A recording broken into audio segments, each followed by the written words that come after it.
Alhamdulillah, wassalatu wassalamu ala rasulillah, sayyidina wa maulana Muhammad ibni abdillah, wa ala alihi wa sahbihi wa man tabi'ahu wa mawala.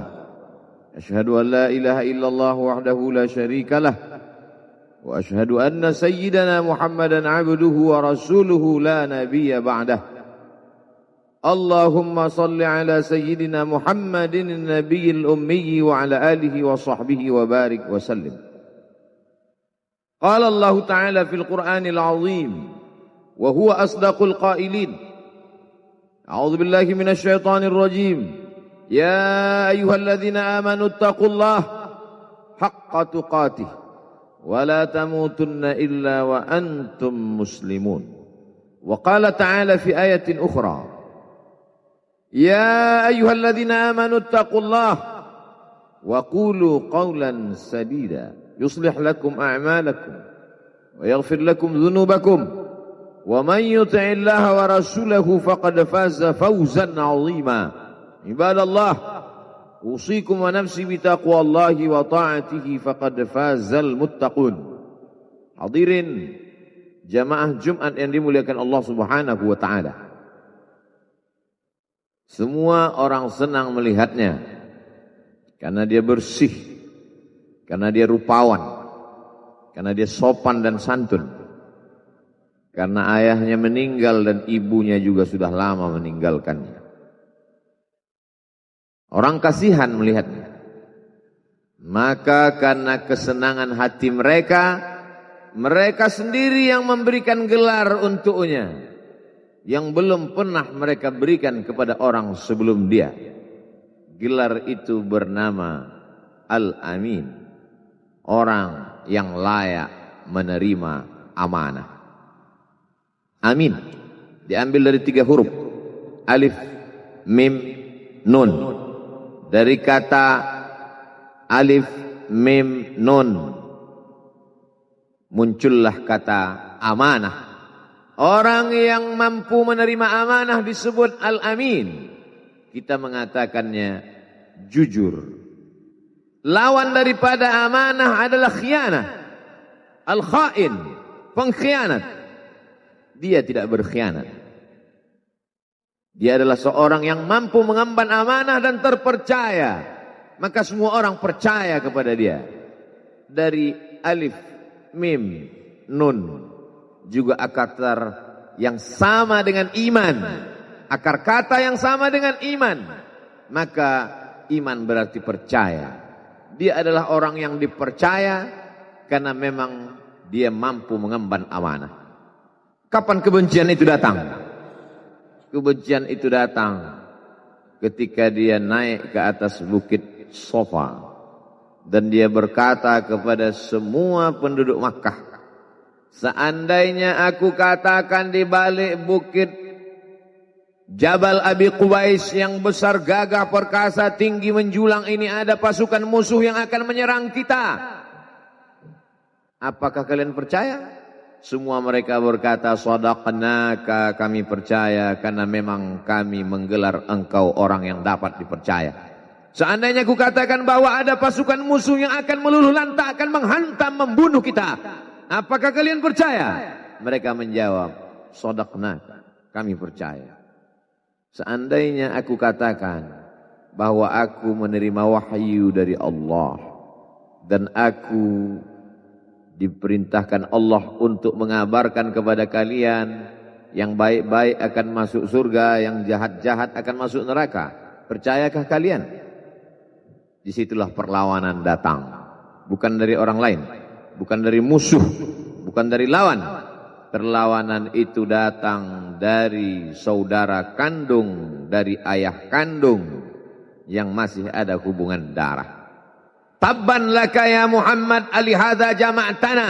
Celakalah engkau Muhammad, apakah hanya untuk ini saja kau kumpulkan kami hari ini? Allah membelanya. Langsung Allah membelanya. Dia tidak membela dirinya, tapi Allah mengatakan tabbat yada abi lahabi wa tabba ma aghna anhu maluhu. Hartanya tak ada berguna.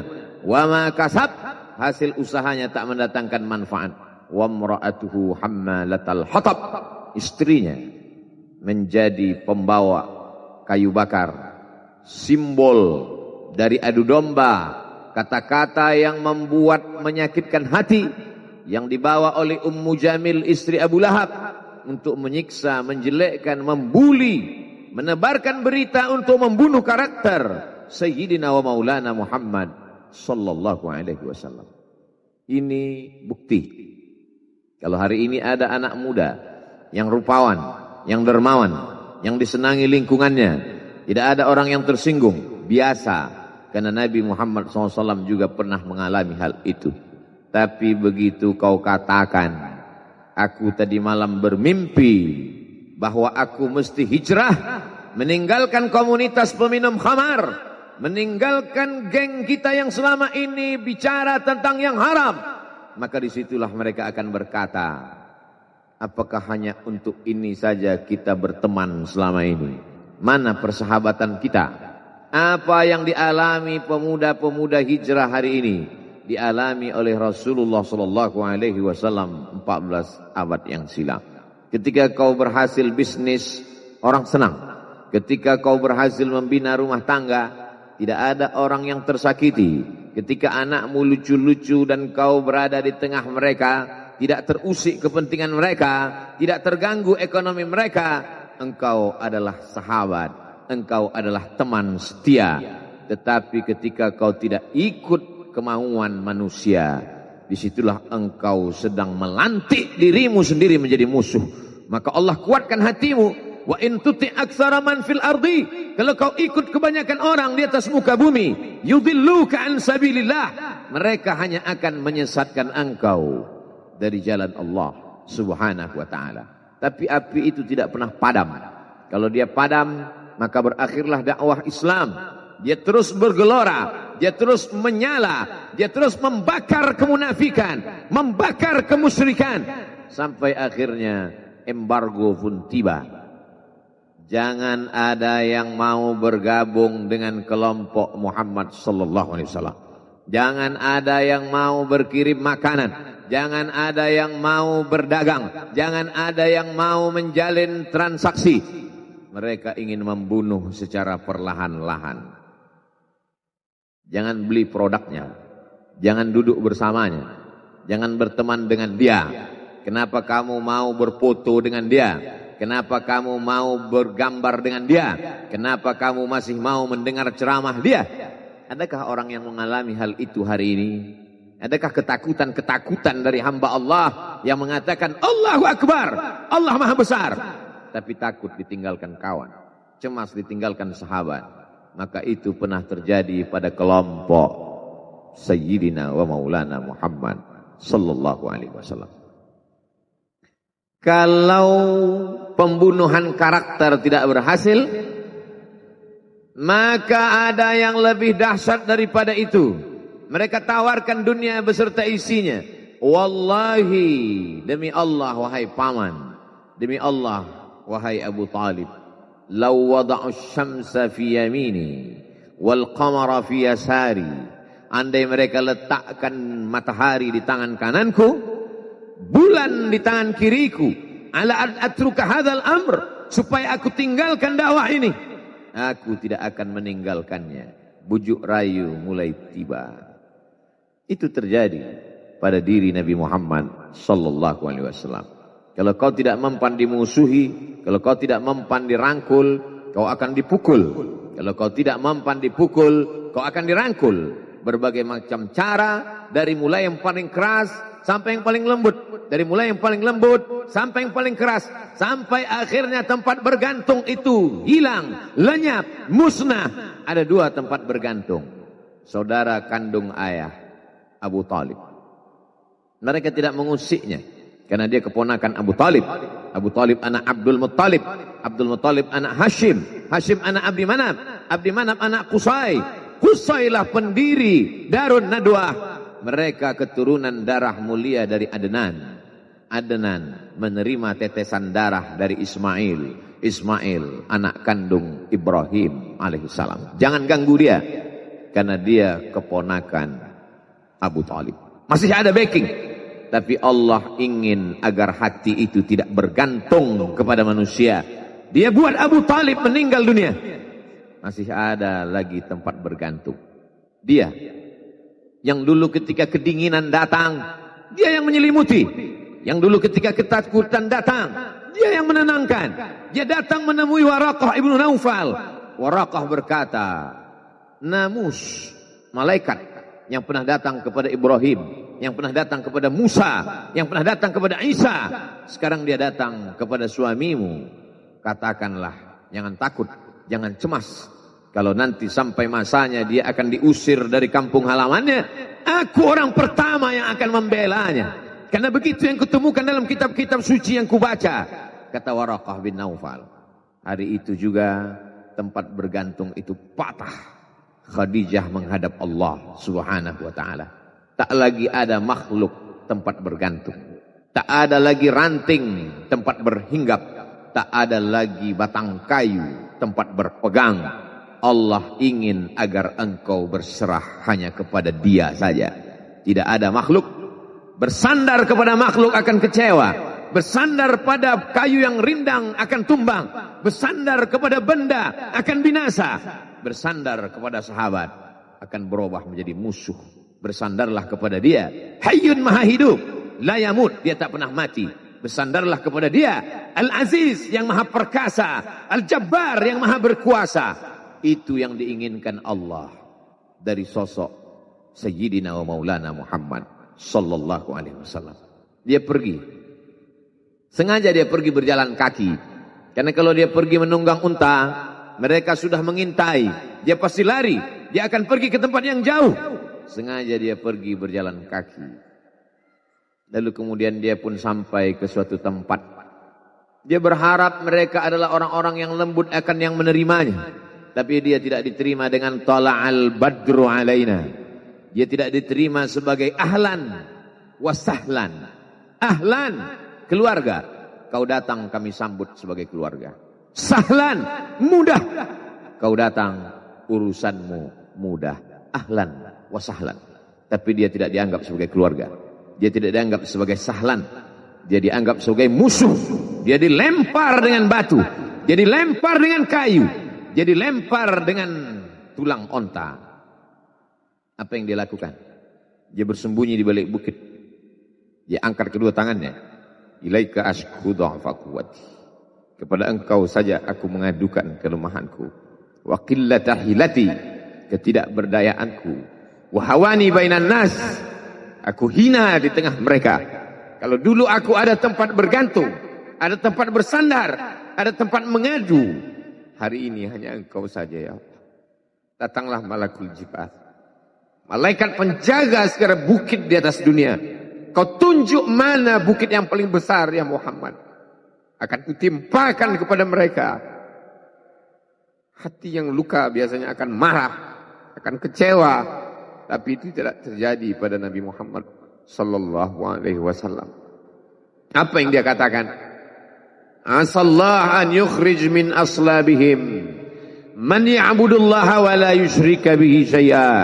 Ya Allah, keluarkan dari tulang sulbi mereka, keluarkan anak cucu mereka yang akan menyembah engkau. Tidak ada satupun yang akan mempersekutukan engkau di atas muka bumi ini. Doanya dikabulkan, hatinya susah, pikirannya kacau. Tapi itu tidak terjadi pada Nabi Muhammad sallallahu alaihi wasallam. Apa yang dia katakan? Asallahu an yukhrij min aslabihim man ya'budullaha wa la yusyrika bihi syai'a. Ya Allah, keluarkan dari tulang sulbi mereka, keluarkan anak cucu mereka yang akan menyembah engkau. Tidak ada satupun yang akan mempersekutukan engkau di atas muka bumi ini. Doanya dikabulkan, hatinya susah, pikirannya kacau, tapi lidahnya tidak berkata-kata kasar. Dia doakan agar anak cucu mereka menyembah Allah. 100% penduduk Taif hari ini bersyahadat asyhadu an la ilaha illallah wa asyhadu anna Muhammadan Rasulullah. Doa orang yang teraniaya, doa orang yang terzolimi. Dia berhenti di sebuah kebun. ada seorang yang bukan terpandang membawakan beberapa ranting anggur sebagai pelipur lara, penghilang haus, pelepas dahaganya. Ketika anggur itu akan masuk ke mulutnya, dia berkata Bismillahirrahmanirrahim, atas nama Allah. Maka hamba sahaya, miskin, susah, melarat, perantau yang tak punya apa-apa itu heran. Apa yang kau ucapkan? Bismillah. Kau sebut nama Allah ya. Tidak ada satupun orang di kampung ini kalau makan menyebut nama Allah. Siapa engkau? Aku Nabi yang diutus Allah Subhanahu wa ta'ala. Berarti engkau sama dengan orang yang dulu pernah berada di kampungku. Engkau dari mana? Aku dari Ninawi. Ninawi ya. Di sana ada saudaraku, kata Nabi Muhammad SAW. Di sana ada saudaraku, namanya Yunus bin Matta. Yunus bin Matta adalah saudaraku. Sama-sama hamba yang diutus Allah Subhanahu wa ta'ala. Dia juga diingkari oleh kaumnya. Dia masuk ke dalam lautan, ditelan seekor ikan dalam 3 kegelapan. Gelapnya tengah malam, gelapnya lautan, gelapnya perut ikan. Dia berserah kepada Allah. La ilaha illa anta subhanaka inni kuntu minal zalimin.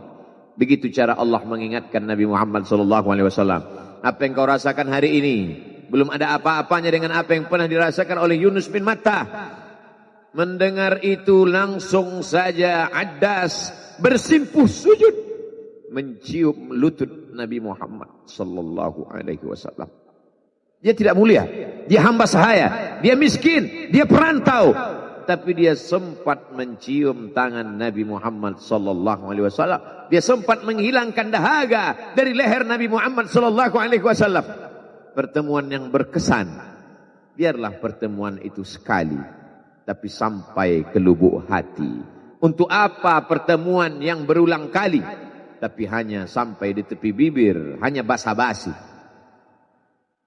Nabi SAW kembali, dia pulang. Di tengah perjalanan dia mendengar, qul, katakan, uhiya ilayya annahu istama'a nafarun minal jin. Ada sekelompok jin. Jin itu berkata, inna sami'na Qur'anan ajaba. Kami mendengarkan bacaan Al-Quran ajaba, menakjubkan, ajib. Biarlah manusia menolakmu. Biarlah manusia yang aku dan sombong itu tidak menerimamu. Tapi ada satu makhluk yang mau menerimamu. Inna, kami dari kalangan jin, sami'na, mendengar Qur'anan ajaba, bacaan Al-Quran yang mengagumkan, yahdi ila rusdi, yang membuat kami lurus berpikir benar. Betapa jin yang dikatakan makhluk jahat, tapi ketika dia mendengarkan bacaan Al-Quran, tersentuh hatinya dan dia bersyahadat, anna minnal muslimun, kami ada yang muslim, wa minnal qasitun, kami ada yang kafir. Yang muslim taharrau rasyada, selalu mencari jalan kebenaran. Yang kafir kanu li jahannam hataba, mereka hanya akan menjadi santapan neraka jahanam. Dia kembali ke kota suci Makkah Al-Mukarramah seperti biasa, sampai akhirnya datanglah malaikat Jibril, membelah dadanya, mensucikan hatinya sampai layak, lalu kemudian dia pun dibawa. Subhanalladzi asra bi'abdihi lailan, maha suci Allah yang memperjalankan hambanya pada suatu malam, minal masjidil haram ilal masjidil aqsa, dari masjidil haram ke masjidil aqsa, alladzi barakna haulah, kami berkahi sekelilingnya. Untuk apa? Linuriyahu min ayatina, kami ingin memperlihatkan kepadanya tanda-tanda kebesaran kami. Selama ini dia hanya didengar, azab kubur didengar, neraka jahanam didengar, malaikat didengar. Hari ini kami ingin memperlihatkan tanda-tanda itu kepada hamba kami. Jangan bersedih ketika kau didustakan. Jangan bersedih ketika kau dibunuh karaktermu. Jangan berduka cita ketika tidak ada manusia yang menerimamu. Karena sesungguhnya itu hanyalah cara Allah menguatkan hatimu, karena dia ingin mengangkat derajatmu, menempatkan di tempat yang terpuji, memperlihatkanmu sesuatu yang tidak pernah dia perlihatkan kepada manusia yang lain. Dia buat hatimu hancur berkeping agar tidak lagi ada tempat makhluk dalam hatimu. Yang ada hanya Allah semata. Ma fi qalbi ghairullah. Pada saat itu mentalmu sudah kuat. Layaklah engkau berada di tempat yang terpuji. Kalau ada orang menyakitimu, jangan berduka. Kalau ada tetangga, sahabat, kawan baik meninggalkanmu, jangan berduka lara.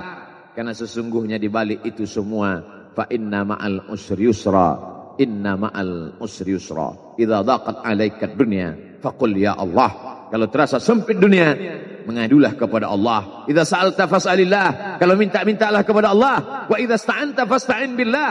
Kalau minta tolonglah kepada Allah. Iyyaka na'budu wa iyyaka nasta'in. Kepada Engkau kami menyembah, kepada Engkau kami beribadah, kepada Engkau kami bersimpuh sujud, kepada Engkau juga kami meminta pertolongan. Barakallahu li wa lakum fil Qur'anil azim wa nafa'ani wa iyyakum bima fihi minal ayati wadh-dhikril hakim wa taqabbala minni wa minkum tilawatahu innahu huwal ghafurur rahim.